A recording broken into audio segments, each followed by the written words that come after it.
to je že 18. čistilna akcija potapljaškega društva Vivera iz Ljubljane in ostalih društev iz cele Slovenije. No, letos se lahko pohvalimo, imamo okrog 45 potapljačev. Jaz sem namreč spet žalosten oziroma razočaran, ker je več stvari kot lansko leto. Mogoče zaradi tega, ker so idealni pogoji tudi danes, ker lansko leto je bilo dokaj hitra voda, ker je bilo precej deževja. No in danes je vidljivost odlična, pa tudi jasno večje število potapljačev, zato je več najti. Kaj pa je večinoma noter?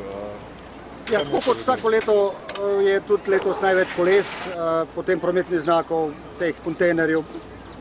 Bom rekel, nikaj ni. Kaj pa se zgodi pa s temi najdenimi predmeti? Ja, tukaj zdaj bodo pogledali, mogoče bo kakšen lastnik najdel še svoje kolo, no in po eni uri bodo to odpeljali na deponijo oziroma na smetišče. Pa se najde kakšen kolo tlele tudi tako kar za odpeljati?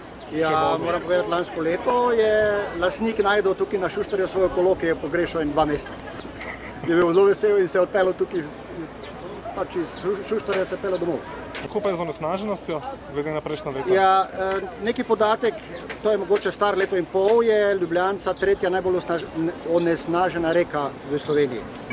Tako da, zdaj je tako fino, ki imajo potapljači več ali manj suhe obleke, tako da ne pride do raznih infekcij in kakšen mozolčkov in tako. Kaj je tista najbolj nujna stvar, ki jo treba narediti za to, da bo Ljubljanca bolj čista?